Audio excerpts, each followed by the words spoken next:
Welcome to a chitty chat about my trip to Egypt, solely consisting of B-roll for true immersion. So in February, I went to Egypt. The flight itself was really smooth, but it was absolute hell trying to get through customs once I landed. There was a lot of confusion around my passport because I'm South African. Some officials said I needed a visa, others didn't, so I bought a visa, waited in the longest line ever, only to get to the front and be told I didn't need a visa, so then I had to go back to the previous line, get a visa refund, go back to the customs line, wait again, only to be told I hadn't completed a form I was meant to complete. Got sent away, completed the form, got back in line, and was genuinely the last person to leave that area and move past customs. We stayed in an Airbnb in Delta Sham Resort. Our purpose of being there was to go diving. Our first morning, we woke up at 6 a.m. to be fetched by the diving company, and we did some lovely shore dives that day. The next day, my birthday. Did I mention this trip was for my birthday? We headed to Dahab to submerge ourselves and play mermaids while there.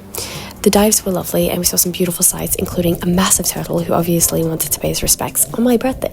Very kind of him. We ate so much food because Dahab is the vegan capital of Egypt. Honestly, we really preferred the vibe of Dahab as it felt more like a living city. Sharm el-Sheikh, in comparison, is kind of just a resort town with little actual Egyptian culture present beyond the classic gimmicky souvenirs, and most Egyptians living there weren't actually locals to the area. They were just there to work and earn money to send to their family who lived in other cities. On our last day diving in Sharm, we went out on a boat, and everyone who was there with us was incredibly experienced, and we felt like major noobs. These people had tallied like hundreds of dives. They were the grand masters of the sea. We had a good dive, but my boyfriend and I were the first ones to run low on air, as we clearly have not learned the skill of preserving it yet. Everyone lasted like 12 minutes longer than us. We only did one dive because we had a hike planned for the evening. We had this really bright idea of doing an overnight hike up Mount Sinai to see the sunrise at 6 a.m, which sounded really fun and cool in theory. In practice, it was 5 degrees Celsius and rained most of the time, and I didn't have a waterproof coat. A positive is I had the rare opportunity to watch the light slowly flicker and fade away behind my boyfriend's eyes as we progressed up the mountain. We were also the only English speakers in our hiking group, with the rest of the group being Russian, so we had the added bonus of being slightly confused whenever something was announced. Unfortunately, due to the aforementioned rain, it was too cloudy to see a tumbler sunrise at the top, but it did get brighter and warmer, which was much appreciated. As we stood atop the mountain in the wind, wrapped in a blanket and huddled for warmth, I did feel a returning spark of joy and appreciation for where we were and the adventure we had embarked upon.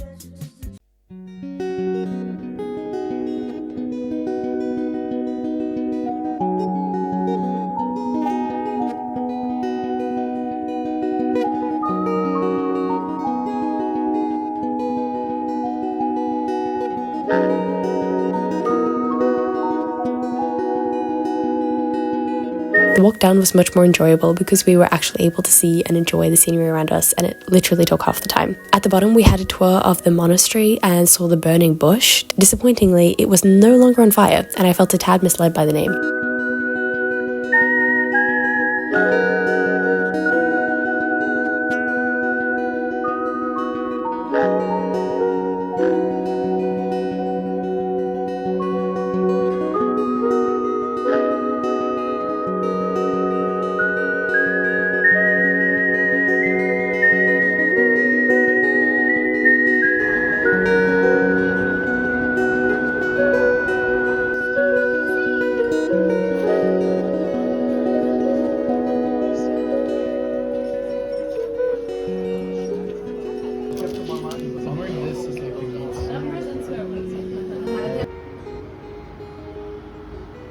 Our hostel was also in like a really cute area, and we had such a nice rooftop breakfast the next morning, and the breakfast was free and so good, and it was great, and we had the company of cute cats.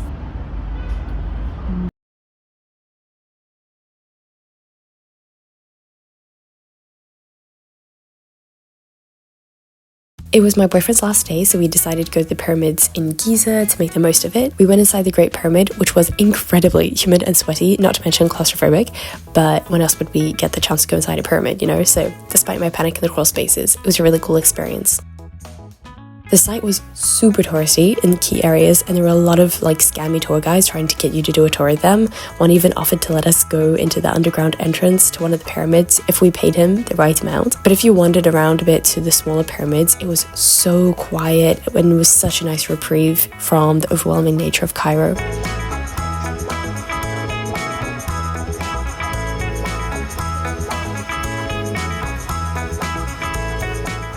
I then bid farewell to my boyfriend and officially became a solo traveler in Egypt.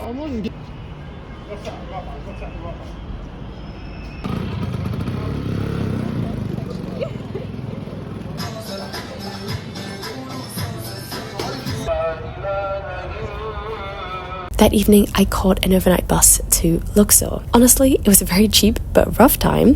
Our bus broke down and we were stuck on the side of the road for an hour at 2 a.m. waiting for a replacement bus. There was also a huge fight between the driver and some drunk guy trying to get on the bus, which led to a physical altercation, and all the men on the bus were getting off to fight. All of that, plus being newly alone and traveling to a new place, made me feel a bit anxious about the next leg of my trip. All of that was forgotten, however, when I saw the beautiful sunrise from the bus. It was so insane and I was so grateful to witness it. Once I dumped my bags at the hostel, I headed to my first temple, the famous Karnak temple. It being my first one, I spent ages there studying all of the statues and hieroglyphs, kind of in absolute awe that I was there. I think the sleep deprivation contributed to the surreal quality of it all, but I was having a great time.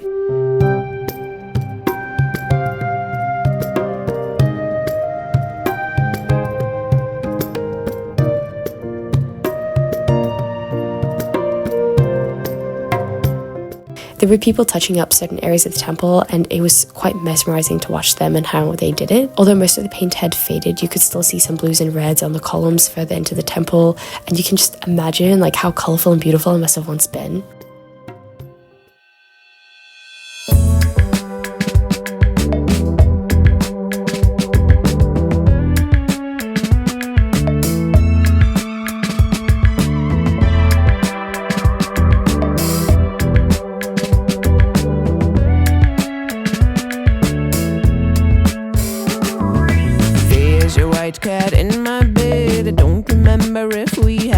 I took a long walk along the Nile until I reached the city centre and had lunch at this really cute cafe, which had a view of Luxor Temple, and it was very cute. In all of me, through her gaze, she's telling me I'm gonna change.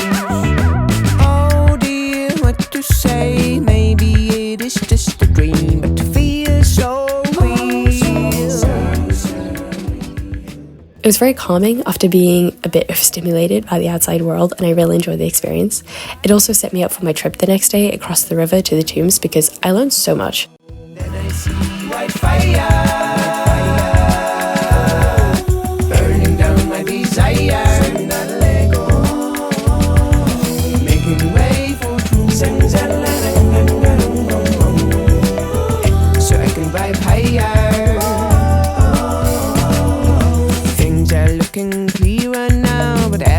That evening, I made pasta, a classic hostel staple, and had a calm evening reading and kind of just reflecting, I guess, on my trip so far.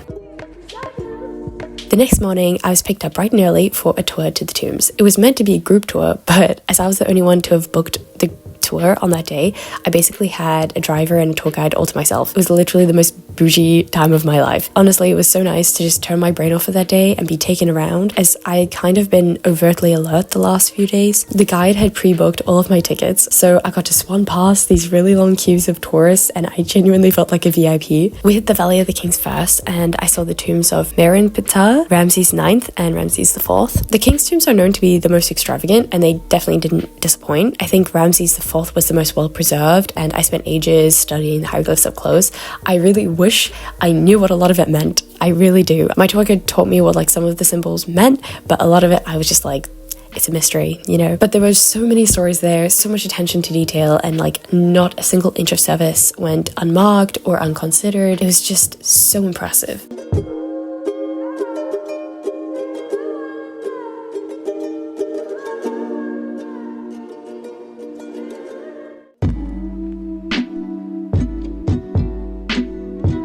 We then went to Hatshepsut's temple. This was one of my favorite sights of the day because Hatshepsut is such an icon, and the temple was beautiful, if not as like illustrious as other temples in the region. If you don't know the life of Hatshepsut, she became the pharaoh and female king of the 18th dynasty of Egypt and was like the second woman ever in Egyptian history to rule, at least based on what's been recorded. She insisted that she was depicted as a man in her statues and sculptures with a beard and with large muscles, and at her temple there was a really interesting mix of male and female images of her and statues that presented her as a man or a woman, and it was really fun. It was really interesting.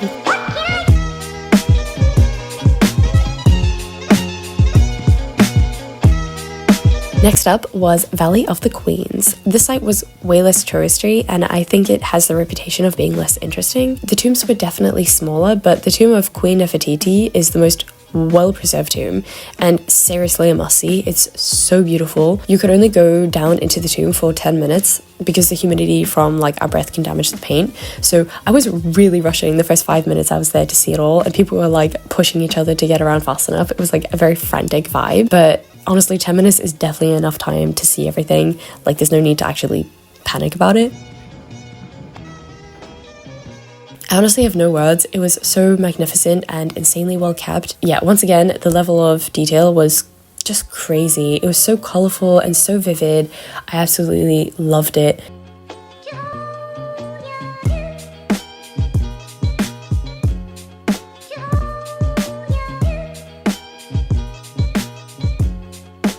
Next, we went to the Valley of the Workers, which was even less touristy. Honestly, I appreciated being able to see what the tombs of more quote-unquote normal people looked like back then. They were much smaller and much more modest in terms of hieroglyphs and depictions, but still so interesting. Kings and queens and princes and princesses, like, you know, they were in the minority, but this is how most people ended up being memorialized, and that was really interesting to see.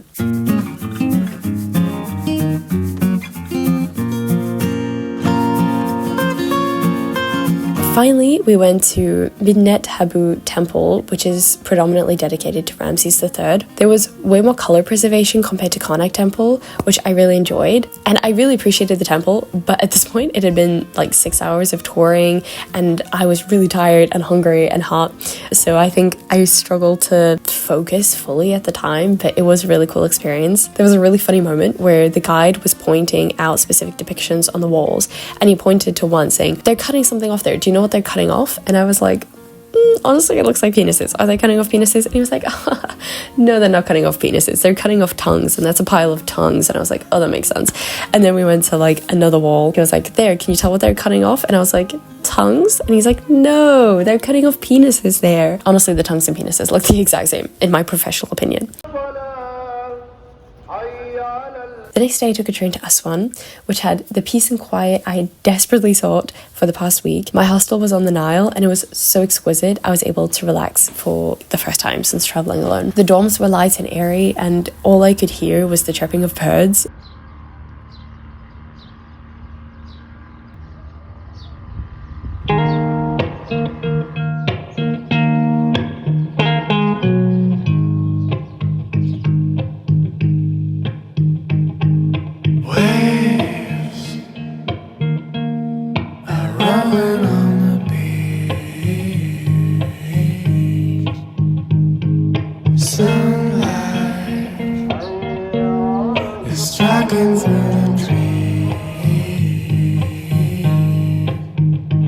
I befriended so many people at the hostel, and 12 of us went to have dinner out in the market, and it was so fun exploring with people again and feeling a bit more carefree. Interactions that had previously been like super stressful alone could just be laughed off between us. After dinner we made a fire at the hostel and one of the guys actually DJ'd, and it was just a really fun evening.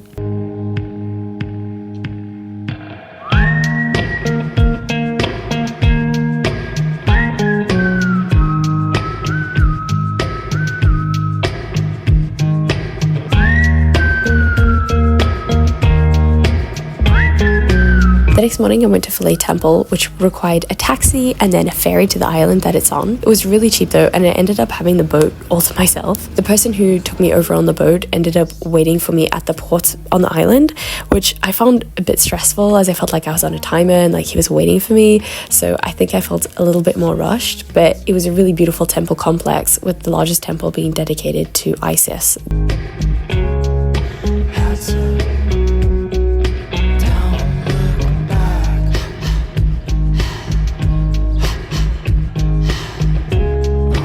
Because I went quite early, it was still quite quiet, and I just really enjoyed wandering around and enjoying the views, and it was very pretty.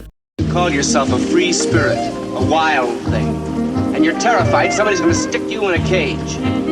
Maybe you're already in that cage, you built it yourself.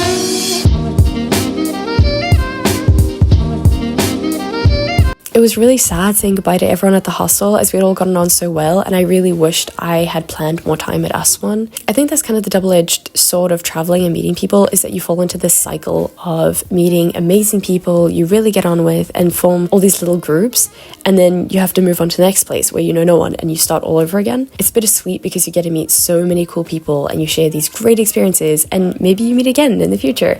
But also, continually meeting people can be tiring, and often you have the same conversations over and over and over. And I find this predictable pattern quite exhausting after a while. And because I've moved a lot the last few years, I think I have like a general fatigue around this. I flew back to Cairo to stay there overnight and met with some friends for dinner. We went to the cutest restaurant, which had excellent vegetarian options. In Egyptian culture, hosts tend to insist on paying for everything for the guests. So even though they weren't actually hosting me, they considered me a guest of Egypt. So my friends insisted on paying for my dinner and ice cream we had afterwards. And they also bought me farewell gifts and tokens of Egypt, which was just so overwhelmingly kind. I don't think I'm built for such generosity. Like, my brain malfunctioned and I just didn't know how to repay them for all the kindness they'd shown me. The next day, I caught an 8-hour bus back to Sharm el-Sheikh, which was rough, and from there I headed to the airport.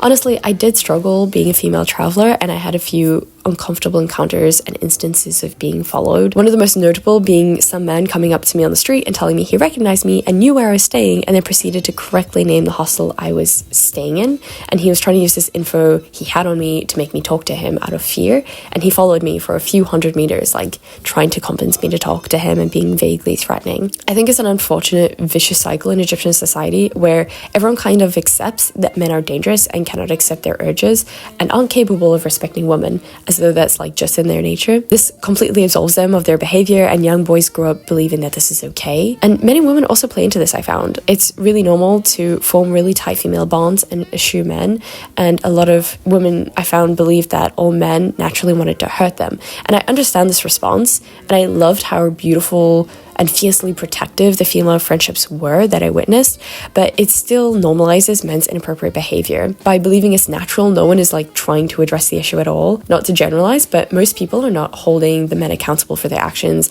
leading to them mistreating women, which fulfills this stereotype. This isn't Egypt specific because you see similar narratives play out in different fonts globally, including in the UK where I live, where everyone plays into this idea that men can't control themselves. So the focus is on protecting women rather than regulating men and their behavior. But I do want to caveat what I said. I met a lot of really kind and really nice men while I was there. So I'm not trying to generalize an entire nation. I'm not trying to like perpetuate that harmful stereotype. I'm just drawing attention to an issue that is genuinely everywhere.